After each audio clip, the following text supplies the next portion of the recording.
So when I think about these two verses, they're very different in terms of, taming the tongue, and then the other one is a very specific, like you're going to go and you're going to talk to this person and you're going to tell them this specific thing.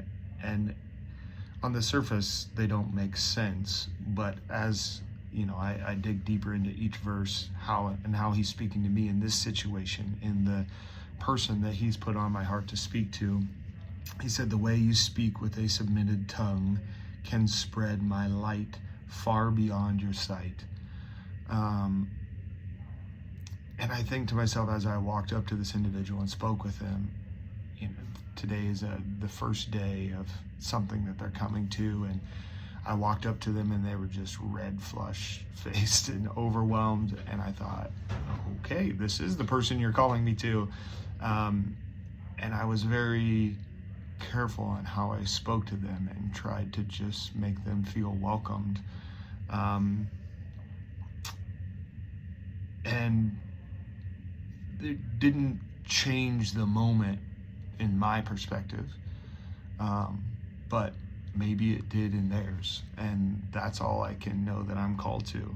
And then Matthew 26:18, go into the city. He tells them, go into the city and talk to a certain man, like a specific person. And then actually, when you talk to that specific person, I want you to tell them this specific thing.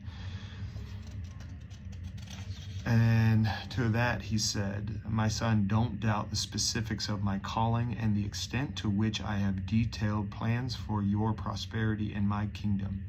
For it is said, I have set the plans of your inheritance before you were conceived in your mother's womb. And so I say in that, what do you want me to do with that? That's a lot. Ask, seek, and knock.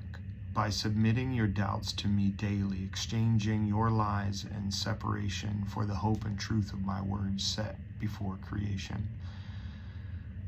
My son, I have given you this person, and you have received my calling. Seek the person out to shine my light. And so that's what I'm called to in that moment, is to submit my tongue, knowing that the way I speak to that person could set fire to their life, either for good or the opposite, for evil. And so my hope is that in this moment, I can submit to that calling, and whatever that means, whatever that looks like, and knowing that I don't control the outcome of that, I'm just called to speak. And so I would encourage you to ask God the same question and see who, what, where he's calling you to speak.